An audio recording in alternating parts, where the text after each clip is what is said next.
আসসালামু আলাইকুম। আমি শফিকুর রহমান মজুমদার, মুক্তিযোদ্ধা আহ্বায়ক, লালমাই উপজেলা, গ্রাম আশুবের তুলাতুলি। আমি থেকে সদর দক্ষিণ উপজেলা সোনালী ব্যাংক থেকে আমার পারমের নামে একটা লোন করছিলাম। আজ থেকে 8 বছর আগ থেকেই ওদের সাথে ব্যবসা বাণিজ্য আমি করি আসতেছিলাম।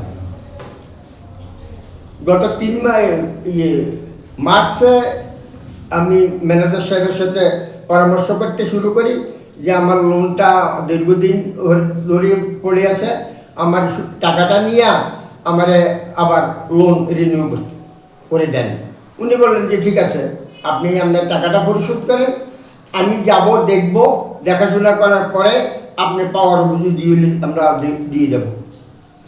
উনি আমার কথা অনুসারে 7/7/2025 আমি 1,90,000 টাকা ইন্টারেস্টের টাকা জমা দিলাম। উনি 2-3 দিন পরে আমার বাড়িতে উনি এবং আরও 3 জন সহ আমার বাড়িতে আসলেন। গরু দেখলেন, গরুঘর দেখলেন, জমি দেখলেন, প্রত্যেকটা জায়গায় আমি থেকে ছবি সংগ্রহ করলেন। এরপরে বাজারে গেলেন, এরপরে আমার বললেন যে আপনি আসেন। পরের দিন আমি গেলাম, আলোচনা শুরু করলাম যে আমাকে কীভাবে কী করতে হবে। এর আগে কিন্তু প্রথম যখন আমি আলোচনা করি তখনই আমি কাগজপত্র বালাম, যেটা আমার আগে পূর্বে লোন ছিল, সব দেখাশোনা করে বললো যে যেভাবে আছে এটা ফটোকপি, যা এবার এটার উপরে চলবে, কোনো সমস্যা নেই। এই বলার পরে আমি শুরু করলাম। উনি তদন্ত করলো, তদন্ত করে যাইয়া এবার বললো যে আর দিয়ে হবে না, আপনাকে নতুনভাবে খারিজ করতে হবে। আর দিয়া আমরা এখন লোন দিতে পারবো না, যেহেতু বিএসটা চূড়ান্ত হয়েছে, আপনি আর এই বিএসের করেন, বিএস খারিজ করেন।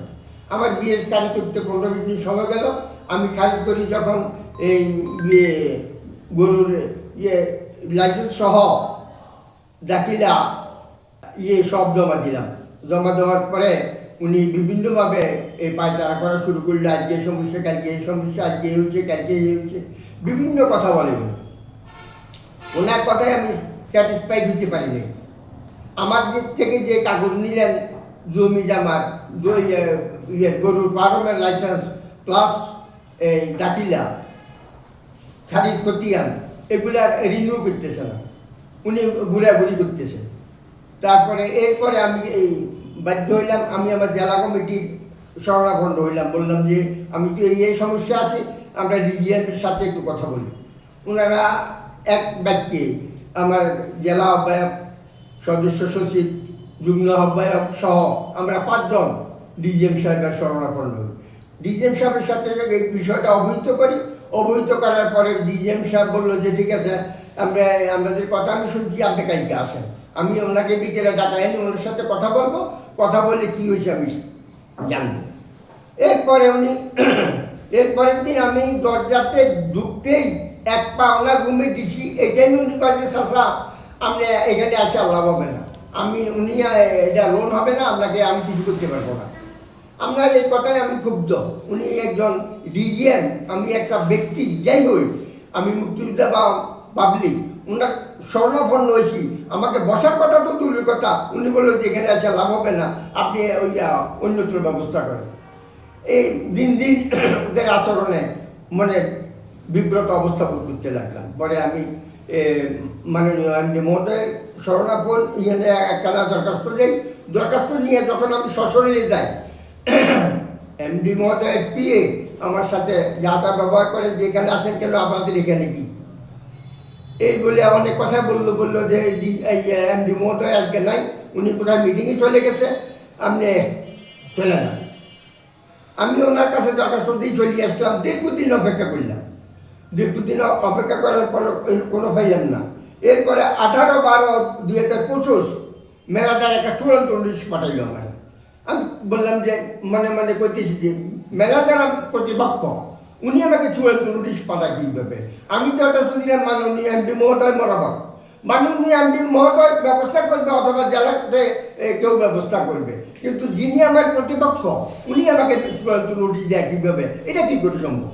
এইটাই আমি নিজের সামাল দিতে পারতেছি না। আমি এটাকে বরাদ দিয়া আরেকটা নোটিশ, একটা দরখাস্ত আমি লিখলাম। এই দরখাস্তটা লইয়া আমি ওইখানে জমা দিলাম। এই দরখাস্ত আমি জমা দিলাম, জমা দেওয়ার পরে দীর্ঘ বছর আবার কোনো খবর নাই। আমি দরখাস্ত জমা দিলাম 19/5/2026, আবার আপনার 25/5/2026 আমি তালাশি করতে গেলাম যে আমি যে দরখাস্তটা দিলাম এটা কোথায় আছে, কীভাবে আছে। যাইয়ে দেখলাম যে যেখানে আমি দরখাস্তটা রিসিভ করাইছি তার টেবিলে আমার এটা পড়ে আছে। আমি বললাম যে কী ব্যাপার, আমার এটা কোথাও গেল না, এটা যে আপনার কাছে রেখে দিলেন। উনি বললো যে এক্ষণে পাঠাচ্ছি আমি সচলা। এটা বললে এই আমি এ কথা বলতে না বলতেই আমাকে গিরি ফেলল।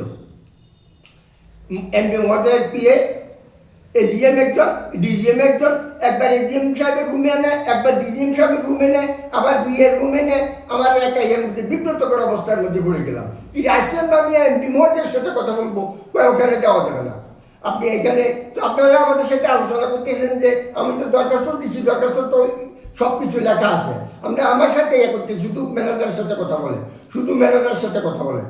এই অবস্থায় মানে 10:30 থেকে 1টা পর্যন্ত আমাকে সেখানে বিব্রতকর অবস্থায় রাখছে।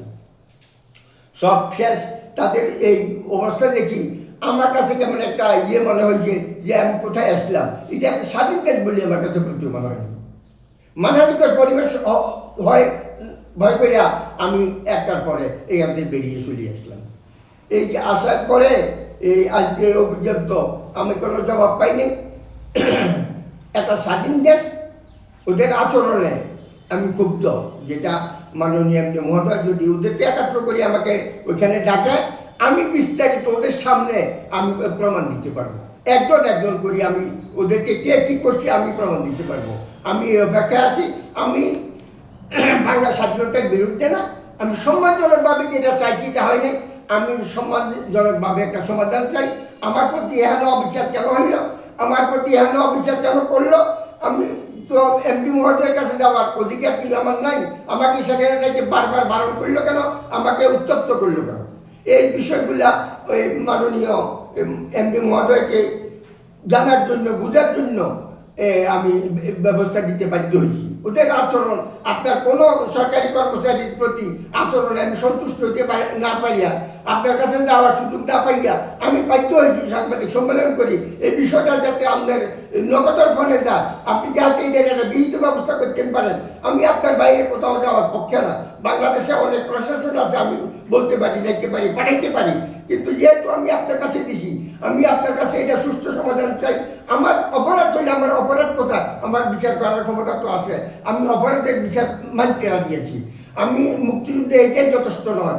দেশ সম্মানজনকভাবে অবস্থান করবে, মানুষ সম্মানজনকভাবে অবস্থান থাকবে, সরকারি কর্মচারী সম্মানে অবস্থান করবে। আমি পাবলিক হইয়া মুক্তিযুদ্ধ হই, আমাকে আমার সম্মানে অধিষ্ঠিত রাখবে, এটাই দেশের নিয়ম বলি আমার আশা করি, এবং আমি এটা পাইনি। আই এম এক্সট্রিমলি সরি, আমি এমনটা আশা করি নাই, এবং এই উদ্দেশ্যে দেশটাকে স্বাধীন করার জন্য আমরা উত্তাপ করে স্বাধীন করার জন্য আজকে স্বাধীনতার সুফলটা কি আমি বুঝার জন্য আমি মাননীয় এমপি মহোদয়ের শরণাপন্ন হতে চাই। আমি আর বিস্তারিত কিছু বলতে চাই না। আমার এই বিষয়টা এ পর্যন্তই আমি সুস্থ সমাধান চাই ইনশাআল্লাহ।